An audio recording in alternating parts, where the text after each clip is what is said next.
అత్తయ్య గారు ఓయ్ ఆ డబ్బా సుబ్బారావు ఏంటంటున్నాడు? ఏమనే బాబు, నేను గోడ దగ్గర డబ్బా సుబ్బారావు మాట్లాడుతాడో విందామని వెళ్ళాను కానీ కాలు చాలా నొప్పిగా ఉంది బాబా. ఏమైంది? అదే అట్టుపడి తొక్క మీద కాలు వేసాను కదే బాబా. అవును, కాలు మార్చిపోయింది అనుకో. సరే సరే కానీ ఈ ఇంట్లో ఉండేది మీరు మావయ్య గారు ఉంటారు. లింగులు ఇటుకముంటే ఇద్దరు ఉన్నప్పుడు అట్టి తొక్క ఎవరేసారంటారు? అదేనే నాకు అర్థం అవట్లేదు. నాకు ఫస్ట్ డౌట్ నీ మీద ఉంది. అయ్యి బాబాయ్, కొంచెం మా మామగారు అనిపిస్తుంది కానీ నీ మీదే ఉంది నాకు డౌట్.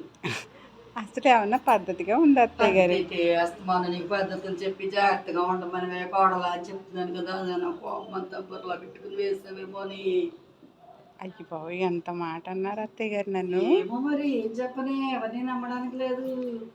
అసలే నిదానంగా ఉన్నాడు, అసలు నమ్మకోటి. నువ్వు చాలా నిదానంగా ఉండేది బురదలు ఎత్తును.